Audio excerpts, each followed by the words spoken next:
sin a minus b is equals to 1 by 2 cos a plus b is equals to 1 by 2, then a value ఎంత? So sin a minus b is equals to 1 by 2. So 1 by 2 బదులు మనము sin 30గా రాసుకోవచ్చు, ఎందుకంటే sin 30 value 1 by 2 అవుతుంది కాబట్టి. So sin a minus b is equals to sin 30.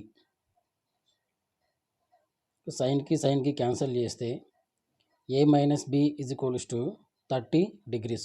ఇది equation 1 అనుకుంటే next cos a plus b. So cos a plus b value ఎంత ఇచ్చిన 1/2.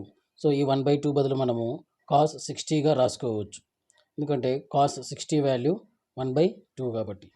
So cos a plus b is equals to cos 60. So కాస్కి cancel చేస్తే a plus b is equals to 60 degrees. So equation 2 అనుకుంటే from equation 1 and 2. So equation 1, 2 నుంచి a plus b is equals to 60 degrees, a minus b is equals to 30 degrees. So a plus a 2a. So plus bకి minus bకి cancel అవుతుంది. 60 plus 30 90 degrees. So ఈ 2 అవతలకు పంపిస్తే a is equals to 90 degrees by 2 అవుతుంది. So 2 1 జా 2, 2 45 జా 90. So a is equals to 45 degrees అవుతుంది. So option 2 is correct.